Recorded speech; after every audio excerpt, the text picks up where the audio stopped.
Assalamualaikum warahmatullahi wabarakatuh. Nama saya Muhammad Fabien Putra Fauzi dengan NIM 029 Rekayasa Kehutanan 25 ingin mempresentasikan mengenai modul 4 desain primer dan pengerjaannya dalam menganotasi sequence gen. Jadi langkah pertama kita akan menyalin sequence gen dari situs NCBI dengan ketentuan nucleotide. Jadi kita mengambil datanya yang sesuai dengan modul yakni IFS2. Kemudian kita memakai format FASTA dan nge-save-nya di Notepad sebaiknya agar dapat lebih mudah diedit, agar bisa dicantumin ke dalam sequence blast nanti. Jadi di Notepad alangkah baiknya di baris pertama dihapus, lalu jarak antar spasi. Oh ya guys, sebelum itu di full screen dulu ya, baru diedit. Yakni baris pertama dihapus, lalu jarak antar baris di backspace. Namun hati-hati agar tidak terhapus satupun dari sequence gennya. Lalu ketika di save dan di format nama sesuai dengan yang kalian mau namun mudah ditemukan, kita mulai anotasi sequence gennya memakai plus yang ada dalam situs NCBI pula. Lalu kita cantum bisa dengan langsung copy paste sequence gen yang sudah kita edit, atau kita bisa mencantumkan filenya langsung dalam kolom ini. Lalu kita memasukkan ketentuan dari parameter-parameternya sesuai dengan modul.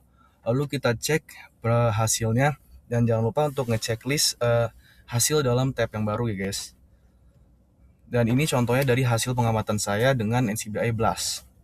Jadi saya dari semua ikatan primer yang didapatkan diperoleh, saya memilih ikatan primer 7 karena paling sesuai dalam hal self complementary yang ketiga mendekati 0, meskipun bukan 0, namun ini merupakan ikatan primer yang paling sesuai untuk saya. Mungkin kalian akan mendapatkan yang 00. Lalu kemudian setelah menggunakan NCBI Blast, saya akan menjelaskan kenapa fitur Blast itu di akhir-akhir ya guys, sama yang primer tree. Kita pakai yang primer tree, yakni bukan di situs NCBI juga, ini ada situsnya sendiri, primertplus.com. Lalu kita pakai file yang sama yang ada di Notepad, kita cantumkan ke dalam kolom sequence gennya agar dapat dianotasi. Lalu kemudian akan keluar sebelum cek primernya akan keluar ketentuan parameter sama seperti sebelumnya. Namun ini pakai situs primer 3. Kita masukkan sesuai dengan modul.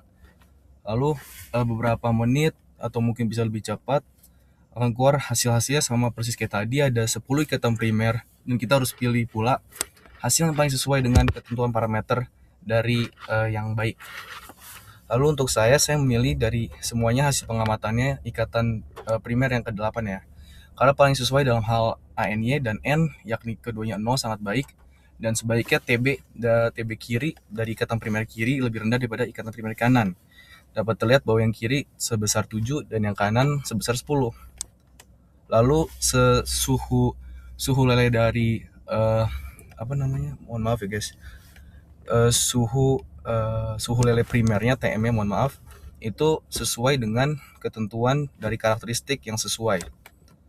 Jadi ini untuk lebih jelasnya, lebih detail mengenai karakteristik pasangan primer yang sesuai guys. Jadi panjang primer itu sebaiknya 1728 yang ideal. Lalu TM yakni suhu lele primer merupakan suhu saat setengah dari duplex primer itu ikatannya melepas, dengan ideal itu 52-58 derajat Celcius. Lalu suhu annealing primer yakni suhu di mana primer dapat berikat secara stabil, sources jangan terlalu tinggi dan jangan terlalu rendah. Lalu GC content persentasenya 40-60% dengan GC clump dengan idealnya itu jumlah ideal 3 basa dan maksimal 5 basa. Penting untuk menstabilkan sequence nantinya. Lalu ini kenapa pakai fitur Blast? Jadi fiturnya banyak dan dapat memastikan amplifikasi PCR tanpa produk non-spesifik. Berikut ini citasi yang saya ambil. Lalu untuk untuk primer tree, efisien dalam high throughput sequencing dan integrasi pipeline dalam bioinformatika. Lalu ini berikut detail mengenai daftar pustaka jurnal yang saya ambil. Itu saja dari saya, terima kasih. Wassalamualaikum warahmatullahi wabarakatuh.